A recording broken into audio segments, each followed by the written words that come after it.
sitwasyon ng parola tuwing umaga. Hindi po ganong matraffic. Medyo tuloy-tuloy yung biyahe natin papuntang Divisoria po ito. Alas 6 po ito ng umaga, araw po ng Lunes. Ito yung sitwasyon sa parola. Napakarami nag-park sa gilid.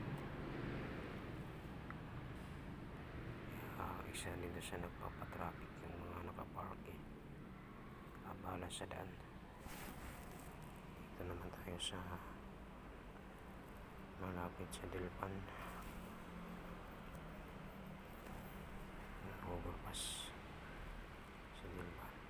Kita Dilpan na tayo.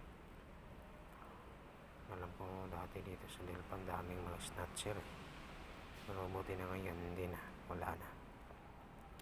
May pulis na kasi dito yan. Naging matino na sila mula nung si Duterte.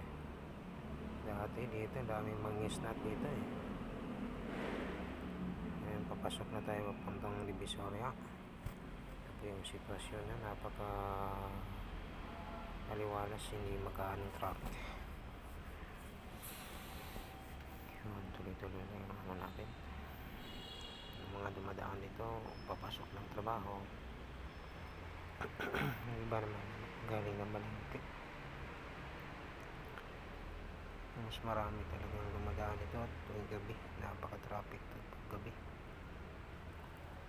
Mahirapan yung